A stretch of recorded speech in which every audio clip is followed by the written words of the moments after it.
It's just gold in a stone, Luna. She needed to feel secure. Alpha David's voice was smooth, a practiced calm that made the betrayal twist deeper. He stood by the roaring fireplace of the pack house, entirely unbothered that the heavy, silver-banded moonstone ring, the ancestral mark of the Silvercrest Luna, was no longer on Luna's finger. It was on hers. Alara, the mistress who currently cowered behind him, feigning a soft, delicate gasp. Luna didn't scream. She didn't cry. She stared at the pale mark left on her ring finger, the phantom weight of her birthright suddenly gone. "Secure," Luna repeated, the word tasting like ash. She looked from the man she had loved since childhood to the open mahogany doors. "I see." She turned her back on him, the silence of her departure louder than any shattered glass. She wouldn't fight for a title he had already cheapened. She would simply leave him to the ruin he had invited. The air in the Silvercrest pack house always smelled of pine and old money, a scent Luna had once found comforting. Tonight, it smelled like a tomb. She stood in the center of the grand foyer, her dark hair pulled back severely, accentuating the sharp angles of her face and the coldness in her hazel eyes. Her leather riding jacket felt tight across her shoulders. The conversation with David, just 10 minutes prior, echoed in her mind. He hadn't even looked ashamed. He had looked annoyed, as if her presence was an inconvenience to his new reality. "She's carrying my heir, Luna. The pack needs stability." The words were a calculated strike, designed to paralyze her. But Luna wasn't paralyzed. She was hollowed out. 10 years of loyalty, of fighting beside him to secure the borders, of managing the intricate politics of the northern packs. All erased because Alara, a soft-spoken Omega from a fractured southern territory, knew how to widen her eyes and tremble at the right moments. Luna moved toward the heavy oak front doors. The pack house was quiet, the usual hum of activity muted. The members of Silvercrest weren't stupid. They felt the shift in the air, the sudden, jagged tear in their leadership. They just didn't know the extent of the wound yet. "Luna," she paused, her hand hovering over the brass handle. It was Marcus, the beta, and David's closest friend. He stepped out of the shadows near the grand staircase, his usually jovial face lined with tension. He looked at her left hand. He already knew. "I am not Luna anymore, Marcus," she said, her voice eerily even. "You will need to address Alara if you need the estate managed." Marcus winced. David is an idiot. He's thinking with his... He's not thinking. Just give it time. The elders won't stand for this. They won't accept her. They won't have a choice. He gave her the ring. Luna finally turned to look at him. There was no anger in her expression, only a profound, freezing finality. The ring recognizes the Alpha's true intention. It hasn't rejected her, which means his heart is settled. "I won't stay to be a spectacle, Marcus, or a backup plan. Where will you go? The borders are unstable. The Deadlands. The Deadlands are none of my concern." She lied smoothly. "Tell David the ledgers are on his desk. The winter rations have been secured. I have left the pack in order." Before Marcus could offer another useless platitude, Luna pulled the heavy door open and stepped out into the biting chill of the autumn night. The stables were silent. She bypassed the elegant thoroughbreds David favored and went straight to the back stall.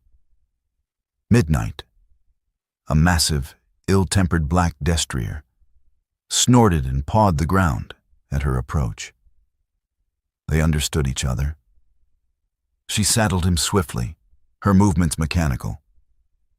She packed nothing but the clothes on her back, a hunting knife, and a small pouch of silver coins.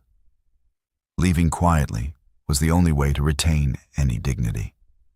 A scene would only feed Alara's victim narrative. As she led Midnight out into the courtyard, a low growl vibrated through the mist. She froze. The sound didn't come from a Silvercrest guard. It was deeper, resonating with a power that made the hairs on her arms stand up. From the tree line that bordered the estate, a massive shadow detached itself from the darkness. A wolf, twice the size of a normal timber wolf, with fur the color of crushed obsidian. Its eyes glowed a terrifying, unnatural crimson. A rogue. No, not a rogue. The sheer aura of dominance radiating from the beast suffocated the air. It was an alpha, but an alpha twisted by something ancient and violent. The wolf shifted, bones cracking and reforming in a grotesque ballet until a man stood in the clearing.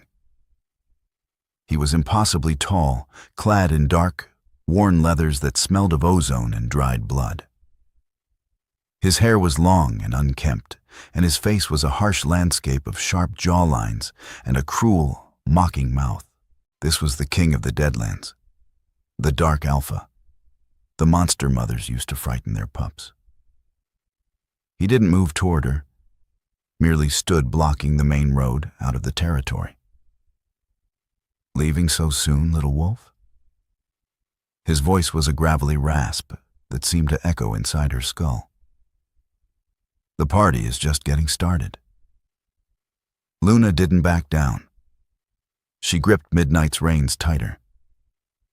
You are trespassing on Silvercrest land, the man laughed, a sound devoid of any humor. Silvercrest land? From what I hear, Silvercrest doesn't even have a Luna to defend it. The Alpha traded his crown jewel for a piece of glass. Her jaw clenched. News travels fast in the gutter. His crimson eyes narrowed, a spark of dangerous amusement flaring within them. I am the gutter, sweetheart, and I've come to collect what David threw away. The standoff stretched, tense and brittle. Luna calculated the distance back to the pack house. If she shifted, she might make it to the alarm bell.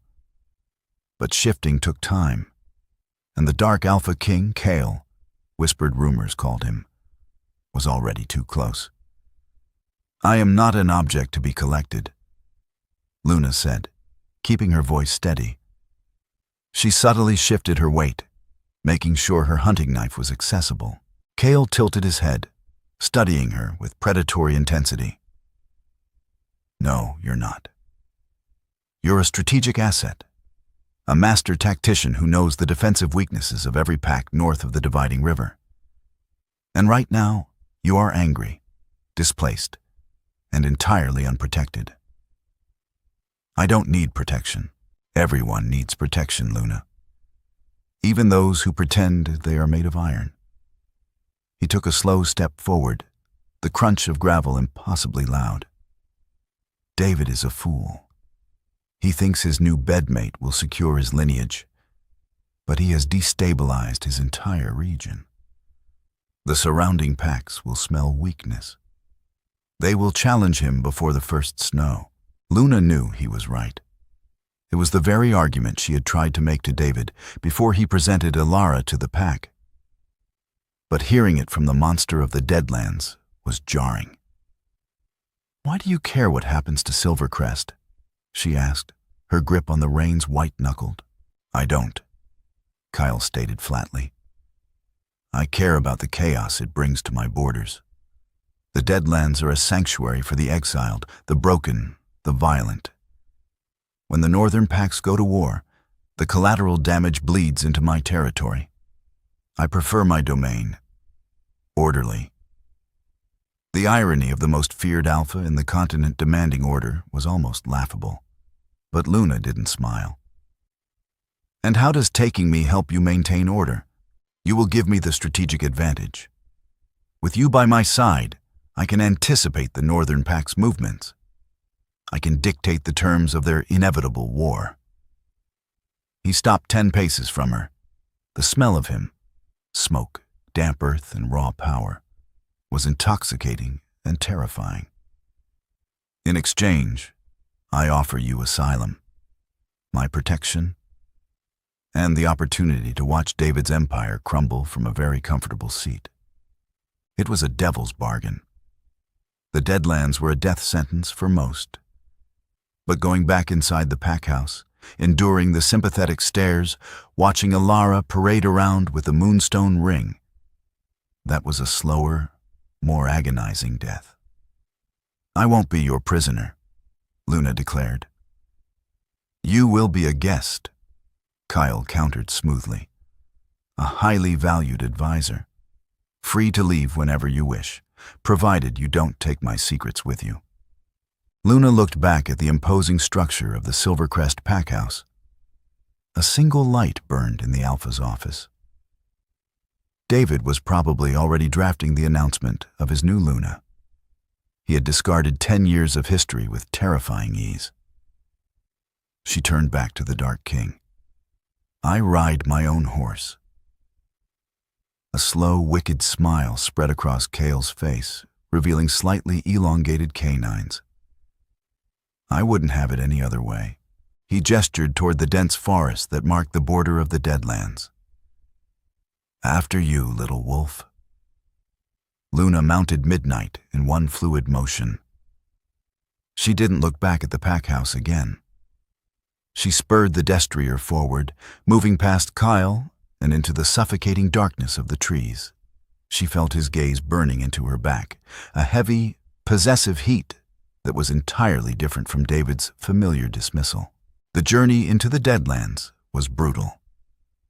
The air grew colder, the trees twisting into unnatural shapes, their branches clawing at the sky. There were no marked trails, only a treacherous path that Kale navigated with an unsettling ease, running alongside her horse in his human form, never tiring. They rode in silence for hours. Luna's mind raced, trying to process the magnitude of what she had just done. She had defected.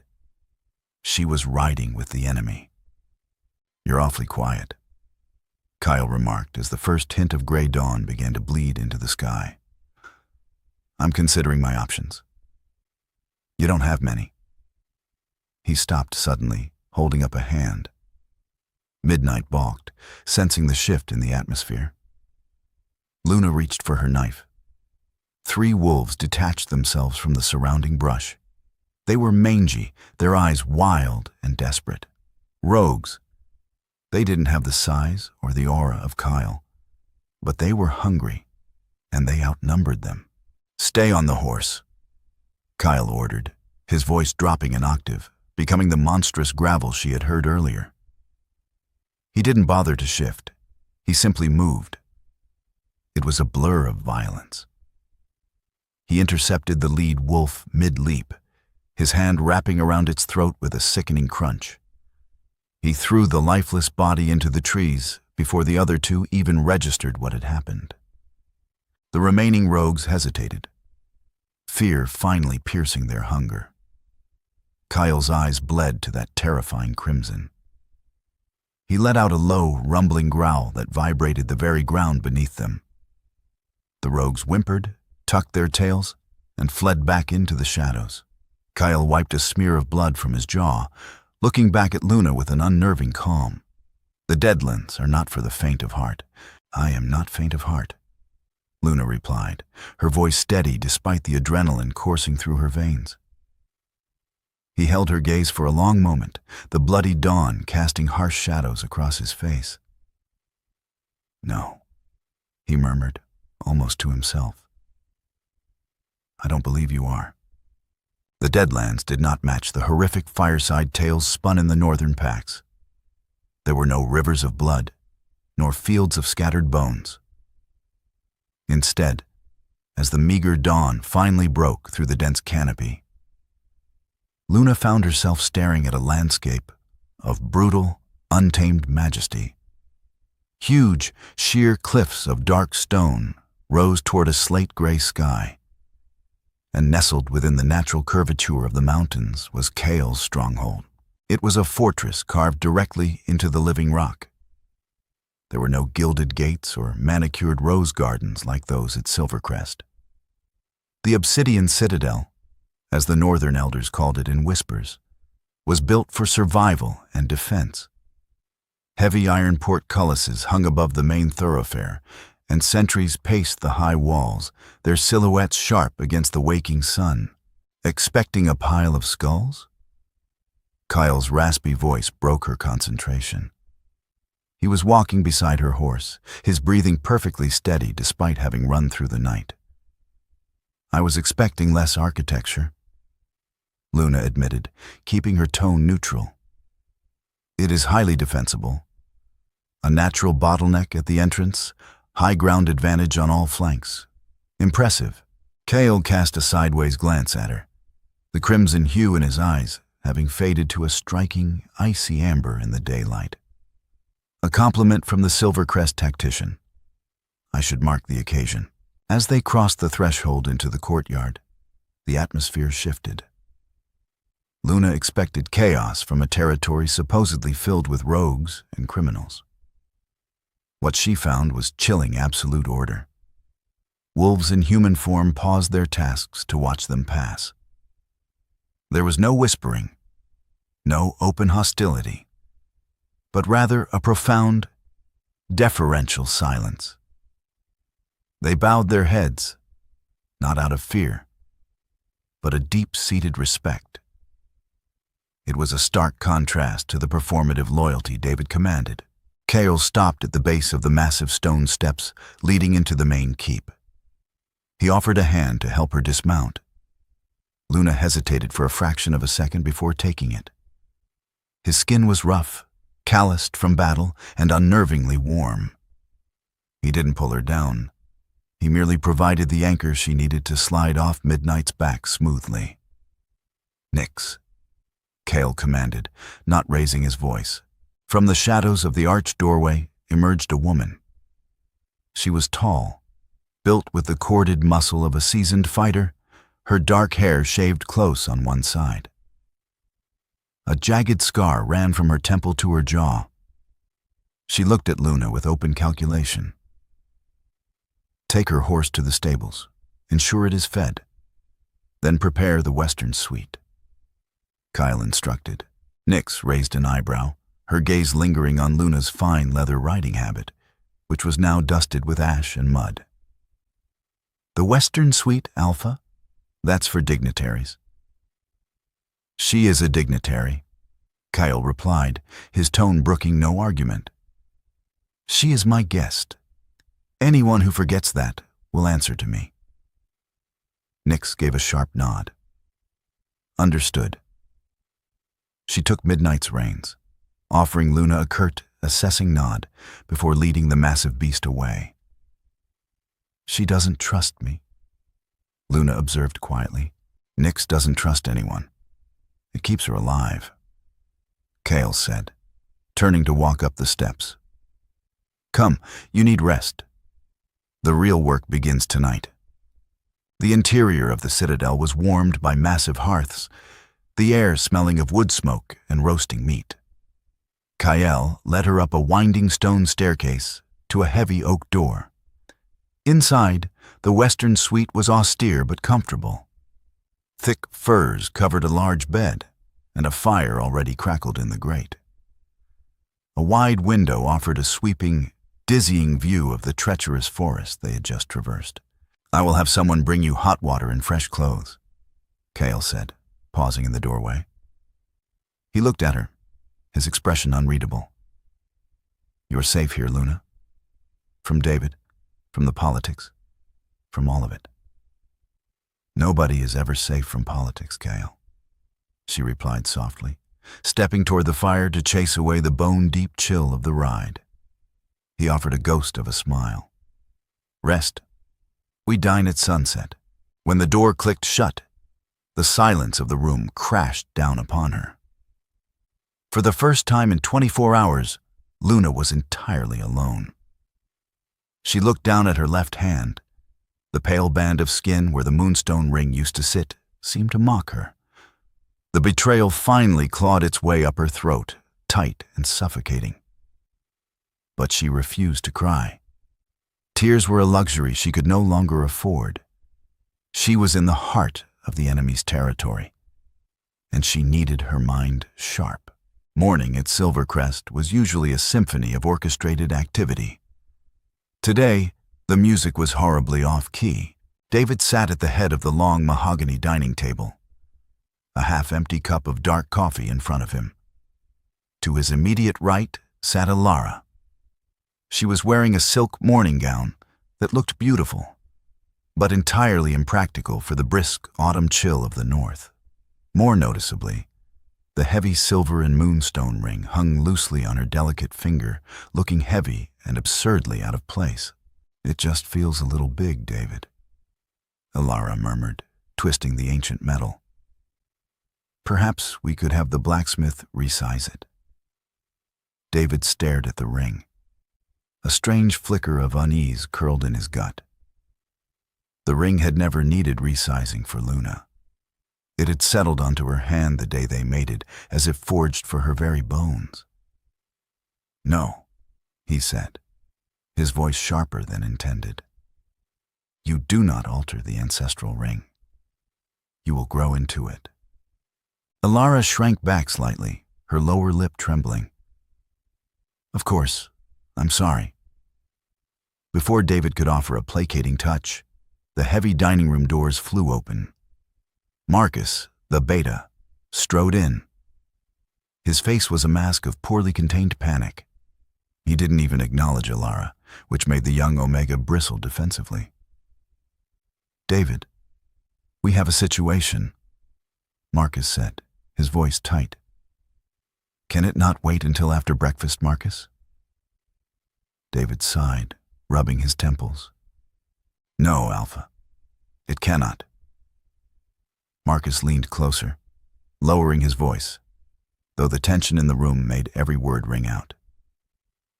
"Luna is gone." David frowned.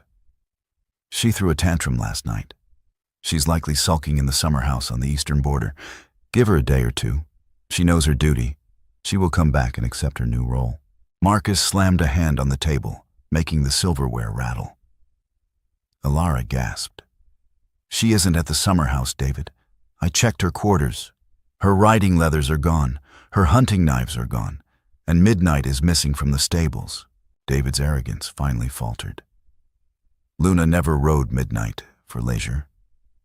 The Black Destrier was a war horse, trained for endurance and battle.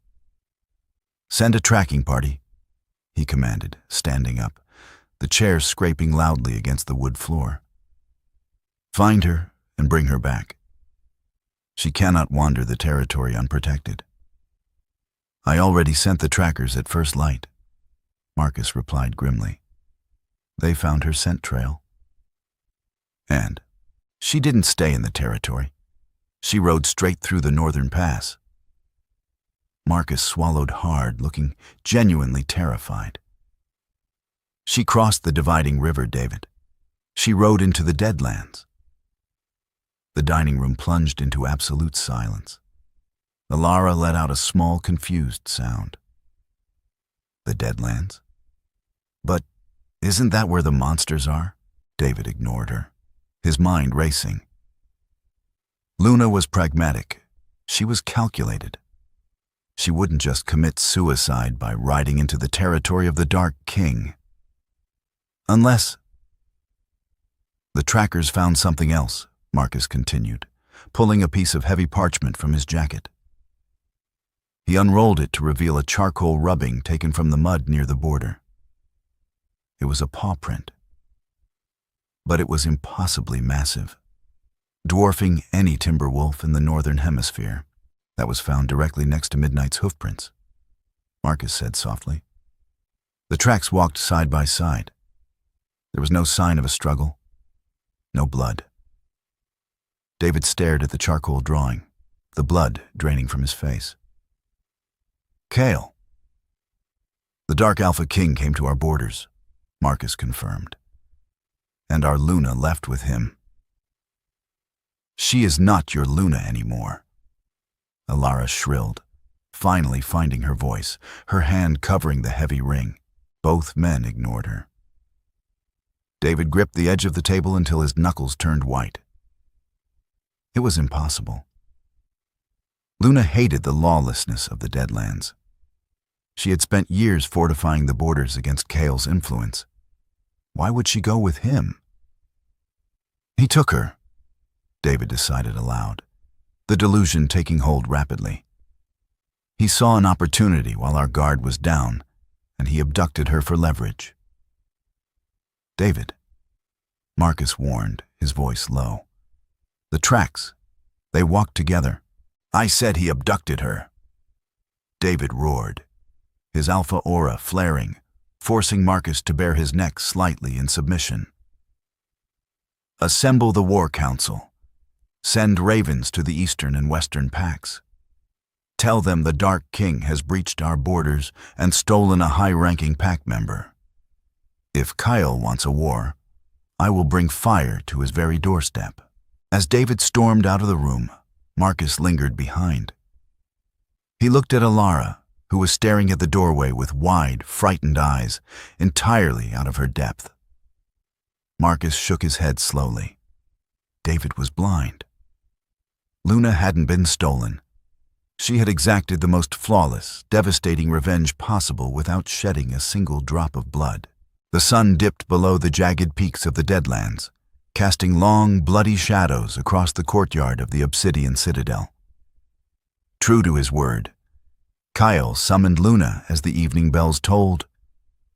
A young, silent Omega brought her fresh clothes, dark, supple leathers that fit perfectly, woven with a fine, silver thread that glinted in the firelight.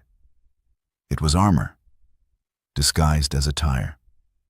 Luna tied her dark hair back into a tight braid and followed her escort through the winding stone corridors. She was led to a massive circular room deep within the keep. A massive iron chandelier hung from the ceiling, illuminating a large stone table covered in intricate, hand-drawn maps of the continent. Kale stood at the head of the table. He had traded his travel-worn clothes for a dark tunic and heavy boots, looking every inch the brutal monarch of rumors. Standing around the table were 5 others, including Nyx. They were a terrifying assortment of scarred, hardened warriors. The air in the room was thick with tension and the smell of old leather and damp earth. The conversation halted the moment Luna stepped across the threshold. 5 pairs of predatory eyes locked onto her. She didn't flinch.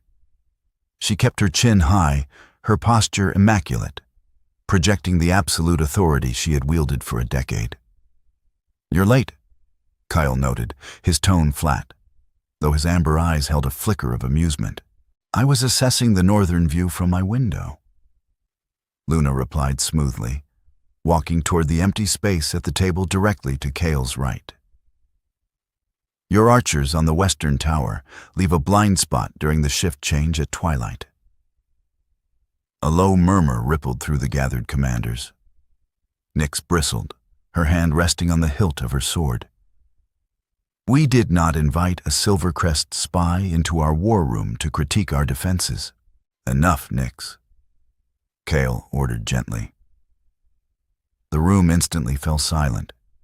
He gestured to the maps. "We are discussing the winter raids.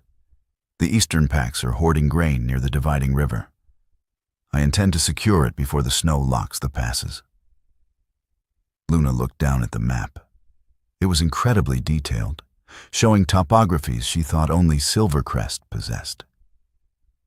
Kyle had placed a series of wooden markers along a valley known as the Weeping Pass. "You plan to march an army through the Weeping Pass?" she asked, looking up at Kyle. "It is the most direct route to the grain silos." A massive, heavily bearded man across the table grunted. "We hit them fast, take the grain, and retreat into the mountains." Luna studied the map for a long moment. The silence stretched. She could feel Kale watching her, testing her. This was the bargain. Her mind for his protection. "If you march your vanguard through the Weeping Pass," Luna said slowly, her finger tracing a secondary line on the parchment. "You will all be slaughtered." Outrage erupted. The bearded man slammed his fist on the table. "You insolent!" Kyle raised a single finger, and the silence returned, sharper than a blade. He leaned over the table, his face mere inches from Luna's. The heat radiating from him was intense, carrying the intoxicating scent of petrichor and raw power. "Explain." Luna didn't back away. She met his gaze evenly. "You are relying on intelligence that is 3 months old. David negotiated a covert treaty with the Eastern Alpha in late summer. In exchange for lumber, Silvercrest provided engineers to help dam the river above the pass." She tapped a specific point on the map. "They built a reservoir. If you march an army into that valley, they won't fight you. They will simply break the dam and drown your entire force." The commander stared at her, stunned. Nix looked at Kyle, waiting for his reaction. Kyle stared at the map and then back at Luna. A slow, terrifyingly beautiful smile spread across his harsh features. It completely transformed him, erasing the monster and revealing the brilliant, dangerous king beneath. "A trap," Kyle murmured, his eyes locked on hers. "A very clever, very deadly trap. David is arrogant, but he is not stupid," Luna said, ignoring the way her pulse jumped at Kale's proximity. "He likes to let the environment do his killing." Kale straightened up, looking at his commanders. "Recall the scouts. We strike through the jagged ridge instead. It will take 2 days longer, but we will take them from behind." He looked back at Luna, the respect in his gaze undeniable and heavy. "You just saved the lives of 400 of my men, Luna. I am merely paying for my room and board, Kale," she replied softly. "Oh, little wolf," Kale said, his voice dropping to a gravelly purr that sent a shiver down her spine. "You are going to cost them so much more than that." The obsidian citadel did not sleep. It merely quieted. For the next 2 weeks, Luna immersed herself in the rhythm of the Deadlands. She mapped their supply lines, audited their meager grain stores, and observed the brutal, highly efficient training regimens in the lower courtyards. She earned her keep with ruthless precision, her mind working relentlessly to hold the encroaching memories of Silvercrest at bay. It was a crisp, biting afternoon when Kale finally sought her out. Luna was standing on a stone balcony overlooking the sparring rings. Below, Nix was dismantling 3 male warriors with terrifying, fluid grace. "You watch them as if you are calculating their breaking points." Kyle's voice drifted over the scrape of distant steel. He stepped onto the balcony, the freezing wind entirely failing to disturb his dark, heavy cloak. Luna didn't turn around. She kept her eyes on the dust blooming in the ring below. "I am calculating their stamina. Your warriors fight with anger, Kale. It makes them explosive, but it also makes them blind to attrition. In a prolonged siege, the northern armies would simply outlast them." Kyle leaned against the stone balustrade beside her. The heat radiating from his large frame was an instant, startling contrast to the icy air. And how would the brilliant tactician fix this? "Discipline over fury," Luna replied, finally looking at him. His amber eyes were alight with that familiar, dangerous amusement. "You need to teach them to hold the line, not just break it. Perhaps you should show them." Luna raised an eyebrow. "I am a strategist, not a gladiator. You are a wolf who has not shifted or stretched her muscles since she crossed my borders." Kale countered smoothly, turning his body toward hers. He was so close that she could see the faint, silvery scars tracing the edge of his jawline. Your mind is sharp, Luna, but your spirit is pacing in a cage. Come. He didn't wait for her consent. Kyle walked away, leaving her with a distinct, irritating feeling of being issued a challenge she could not refuse. Down in the training ring, the warriors cleared out rapidly as their king stepped onto the packed earth. Luna followed, dropping her heavy outer coat on a wooden bench. She wore a fitted dark tunic and leather trousers, allowing for maximum mobility. Kale stood in the center of the ring, tossing a pair of blunted wooden sparring swords to the dirt. He didn't shift into his wolf form. This was a test of human skill. No alpha aura, Kale promised, his voice carrying easily over the sudden hush of the gathered onlookers. Just steel and instinct. Luna picked up one of the wooden blades. The weight was perfect. She tested the balance, her eyes locked on Kale. First to yield? First to bleed, he corrected with a wicked grin. He lunged. The sheer speed of his massive frame was startling, but Luna had spent a decade anticipating larger opponents. She pivoted sharply, letting his momentum carry him past her, and brought her blade up in a harsh, glancing strike against his ribs. Kale grunted, spinning instantly to block her follow-up strike. The sound of cracking wood echoed off the high stone walls. He was immensely powerful, every strike heavy enough to numb her forearms. But Luna was a dancer of violence. She ducked, wove, and deflected, using his own aggressive forward motion against him. For 10 minutes, they traded devastating blows. The cold air burned in her lungs. Sweat beaded on Kale's forehead. He wasn't holding back, and the realization sent a thrill of pure, unadulterated adrenaline through her veins. He respected her enough to try and break her guard. With a sudden, fainting strike, Kyle hooked his boot behind her ankle. Luna stumbled backward, but instead of falling, she dropped to one knee, sweeping her wooden blade upward. It stopped a fraction of an inch from the underside of Kyle's jaw. Simultaneously, the heavy tip of his sword rested dead center against her chest. They froze, chests heaving, their eyes locked in a ferocious, silent exchange.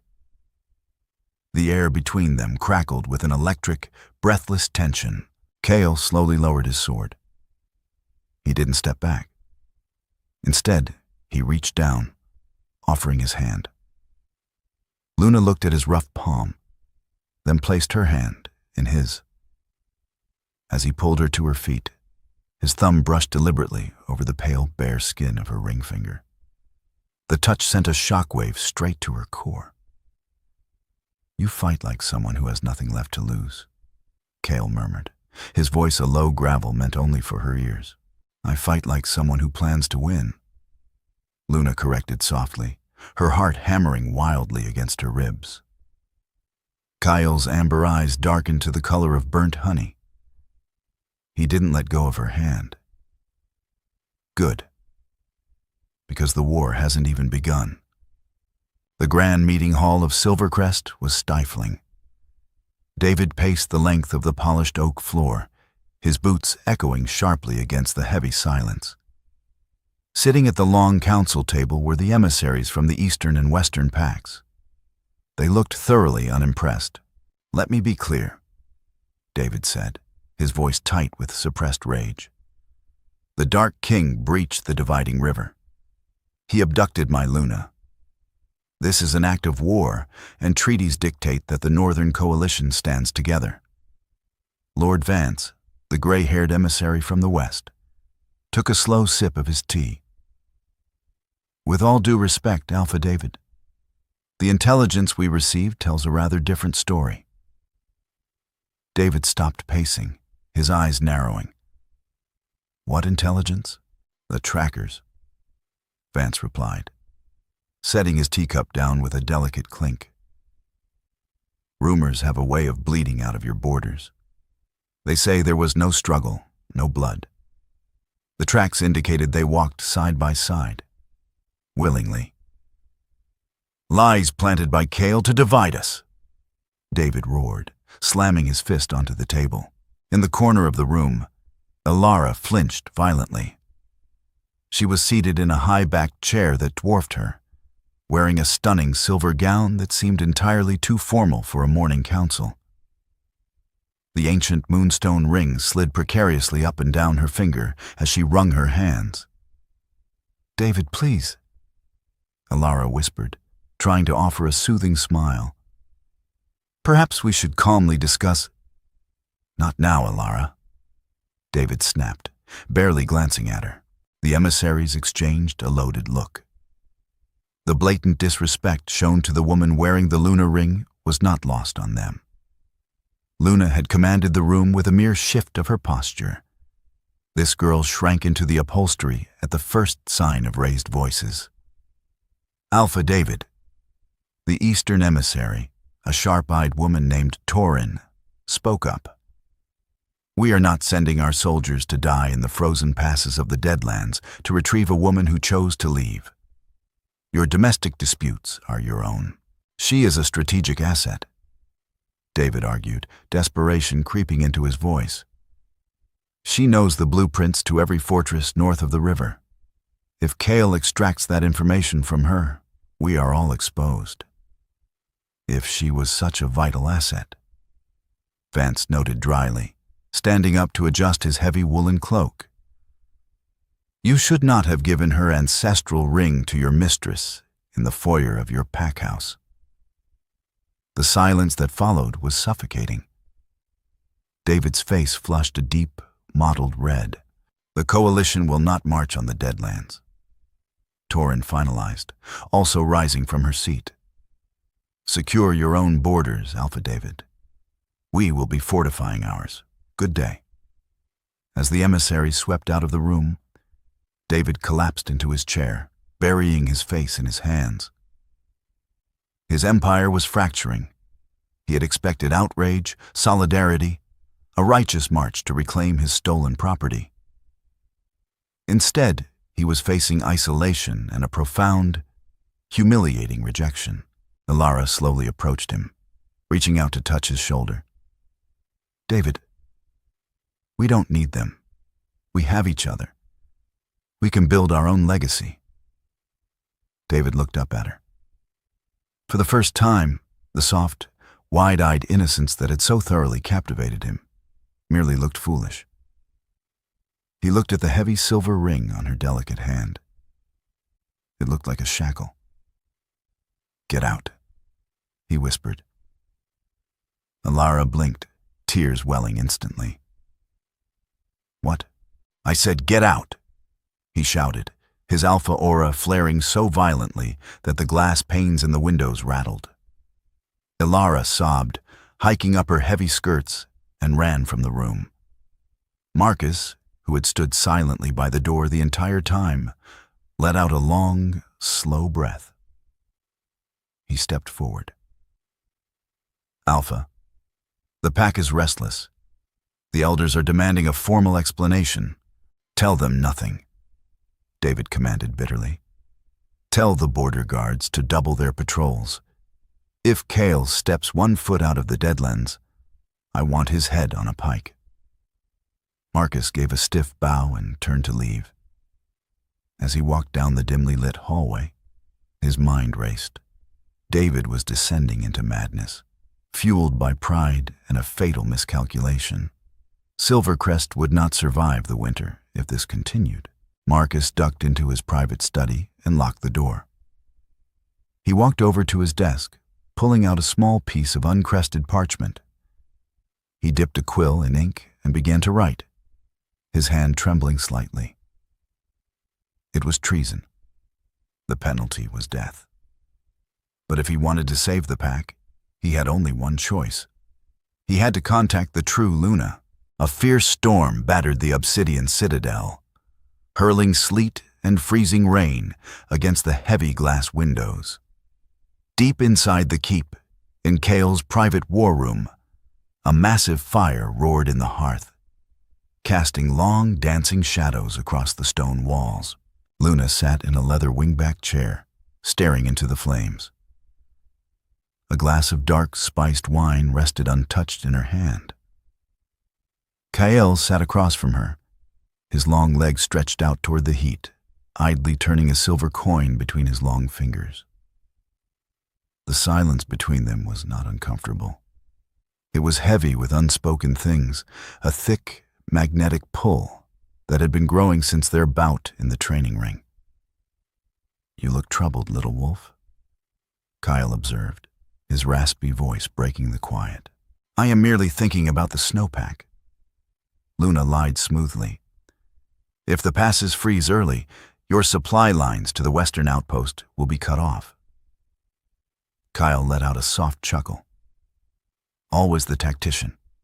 Never a moment to just exist. He tossed the coin onto a small wooden table, leaning forward. "Stop worrying about my outposts, Luna. Tell me what is actually clawing at your mind." Luna finally looked away from the fire, meeting his intense, amber gaze. The light caught the sharp angles of his face, making him look at once terrifyingly beautiful and undeniably lethal. "I am thinking about the fact that I am sitting in the lair of the enemy, drinking his wine, and I feel more at peace than I have in 3 years. Kyle's eyes darkened. The distance between their chairs suddenly felt incredibly small. "Perhaps I am not the enemy. You are the monster of the Deadlands," she challenged softly, though there was no heat in her words. "And you are the Ice Queen of Silvercrest," he countered, his voice dropping to a gravelly purr. "Titles given by cowards who fear what they cannot control." He stood up, moving slowly until he was standing directly in front of her. He reached down, taking the untouched wine glass from her hand and setting it aside. He offered his hands. Luna hesitated for a fraction of a second before placing hers in his. He pulled her up, his grip firm but surprisingly gentle. She was tall, but she still had to tilt her head back to look him in the eyes. "I was exiled, Luna," Kale said quietly, revealing a piece of his past for the very first time. "Not because I was a monster, but because my father's bloodline was older, stronger than the current council. They feared a true king would unite the wild packs and strip them of their comfortable bureaucratic power. So they labeled me a rogue and drove me to the wastelands." Luna stared at him, the pieces suddenly falling into place. The discipline of his armies. The tactical brilliance. He wasn't a savage. He was a usurped monarch biding his time. "You don't want to destroy the northern packs," she realized, her breath hitching slightly as his hands moved from her palms to rest on her waist. "You want to reclaim them. I want to rebuild them," Kyle corrected, his thumb brushing against the heavy leather of her tunic. "But I cannot do it alone. I need someone who understands their laws, their weaknesses. Someone who knows how to hold an empire together once it is taken." He was looking at her lips. The air was practically humming with tension. Luna felt a heat pooling low in her stomach, a fierce, undeniable pull toward the dark power he radiated. "Are you asking me to be your architect, Kyle?" she whispered. "I am asking you to be my equal," he replied, his face lowering toward hers. Before the distance could be closed, a heavy knock echoed through the heavy oak doors. Kale stopped, his jaw tightening in frustration. He didn't step back, keeping his hands on her waist for one rebellious second longer before turning toward the door. "Enter," he barked. Nyx stepped into the room, her clothes soaked from the storm. She looked between the two of them, her sharp eyes missing nothing, but her expression remained carefully neutral. Alpha. A messenger was caught at the eastern border. He carried no weapons, only a sealed letter.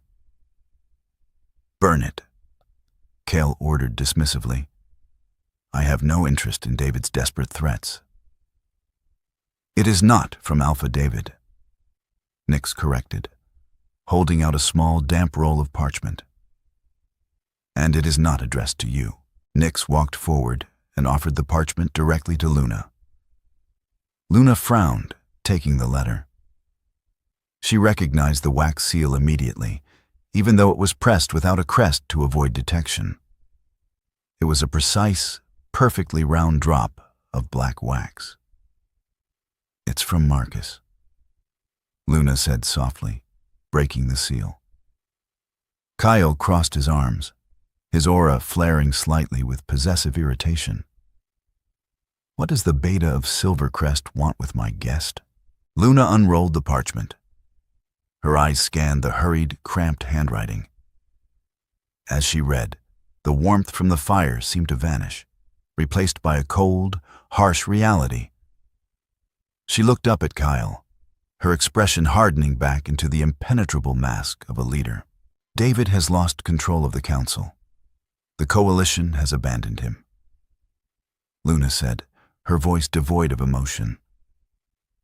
She gripped the parchment tightly. "Marcus is begging me to return.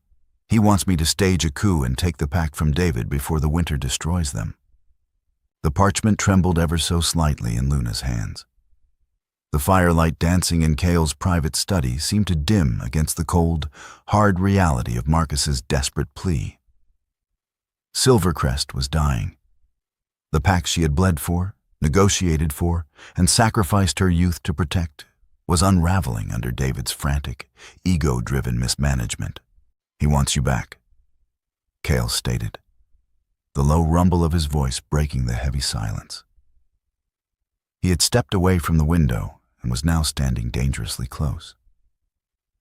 The possessive edge to his aura was no longer a subtle hum. It was a physical weight pressing against the stone walls.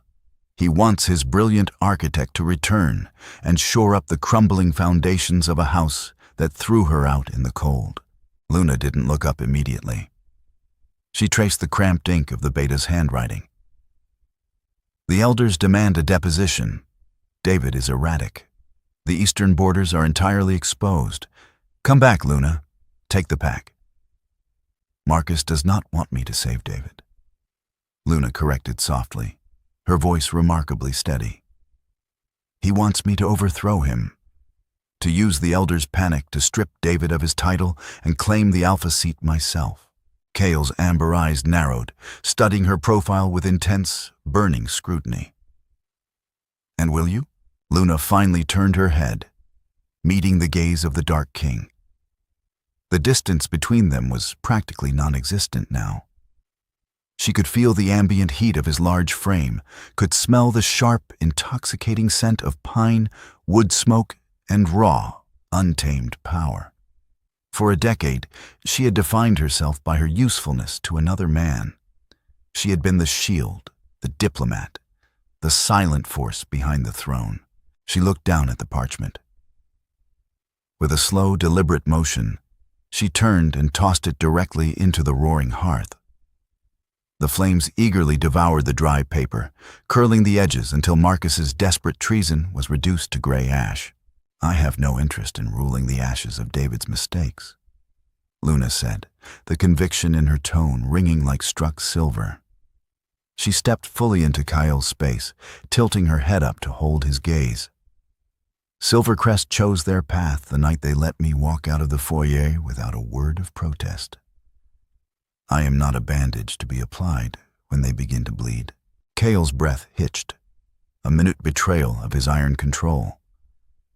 His large hands came up, hovering for a fraction of a second before settling firmly on her waist. "Then what are you, little wolf?" he asked, his voice a ragged whisper that sent a thrill of pure adrenaline straight down her spine. "I am an architect," Luna replied, lifting her hands to rest them flat against the solid, heavily muscled expanse of his chest. "But I don't want to repair a broken system, Kale. I want to build a new one. With you." Kale let out a sound that was half growl, half groan. He didn't hesitate anymore. His mouth crashed down on hers, fierce and consuming. There was nothing tentative about the kiss. It was a collision of equals, a desperate, fiery confirmation of the magnetic pull that had been drawing them together since the forest edge.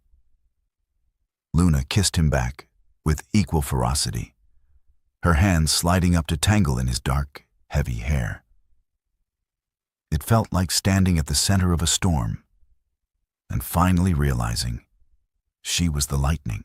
When he finally pulled back, resting his forehead against hers, they were both breathing heavily.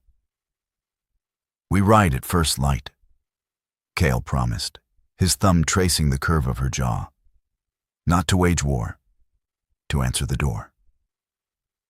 3 days later, the first heavy snow of the season began to fall over the northern territories.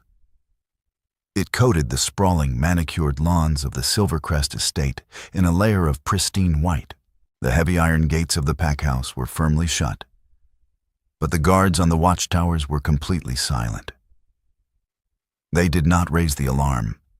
They did not draw their bows. They merely watched in awe as the vanguard of the obsidian citadel emerged from the tree line. There were no war cries. There was only the terrifying, disciplined crunch of hundreds of boots marching in perfect unison. At the head of the massive column rode Luna on her black destrier, wearing the dark, silver-threaded leathers of a queen. Beside her walked Cale in his wolf form, a beast of impossible, nightmarish proportions, his crimson eyes scanning the estate. Marcus stood alone in the center of the courtyard. As Luna brought midnight to a halt before the gates, the beta gave a slow, deep bow, signaling the guards to turn the heavy iron cranks. The gates of Silvercrest opened willingly for the Dark King. The sound of the gates grinding open finally drew David from his office. He burst through the mahogany doors of the packhouse, his face a mottled mask of panic and rage. Elara trailed behind him, clutching a thick shawl, her eyes wide with terror. "Treason!" David screamed, his alpha aura flaring desperately. It washed over the courtyard, but it was weak, frantic, and completely ineffective against the suffocating, ancient dominance radiating from Kyle. "Guards, seize them. Seize Marcus." Nobody moved. The Silvercrest warriors stood entirely still, their eyes fixed firmly on the ground. Cale shifted, the massive wolf dissolving into the towering, dark-clad monarch in the blink of an eye. He didn't even look at David. He offered his hand to Luna, helping her dismount with terrifying grace. "They won't answer to you, David," Luna said, her voice carrying effortlessly across the frozen courtyard. She walked forward, Cale a silent, lethal shadow at her shoulder. "Because you forgot the most basic rule of leadership. A pack does not follow a title. They follow strength. They follow loyalty." David backed up a step, his chest heaving as he looked at the sheer size of Kyle's army, and then at the cold, untouchable woman he had foolishly discarded. "Luna, please. We can negotiate. We can fix this." "There is nothing to fix," Luna replied coldly. "You are hereby stripped of your alpha status by the combined lack of confidence of your elders and the surrender of your beta. You have until nightfall to gather your personal belongings and leave these lands." Elara let out a muffled sob. With a trembling hand, she pulled the heavy, oversized moonstone ring off her finger and dropped it onto the snow-covered cobblestones. It landed with a dull, hollow clink. Luna didn't even glance at the ancestral jewelry. She didn't need a ring to command a room, and she certainly didn't want the tainted legacy it now carried. She looked up at Kyle, who offered her a devastatingly proud smile. The North belonged to them now. The winter brought no bloodshed to the northern packs. Only a profound, silent revolution, united under a king who truly understood the burden of power, and a queen who possessed the tactical brilliance to sustain it. The region entered an era of unprecedented strength and prosperity. The ancestral moonstone ring lay forever forgotten in the deepest vaults of Silvercrest, a dusty relic of a weak man's folly. In its place, an empire was forged not of silver and glass, but of mutual respect, tactical genius, and an unbreakable, fierce loyalty that the history books would remember for centuries. If you found yourself captivated by Luna's journey of betrayal, empowerment, and unexpected romance, please leave a like, share this story with your fellow readers, and subscribe for more thrilling, dramatic tales.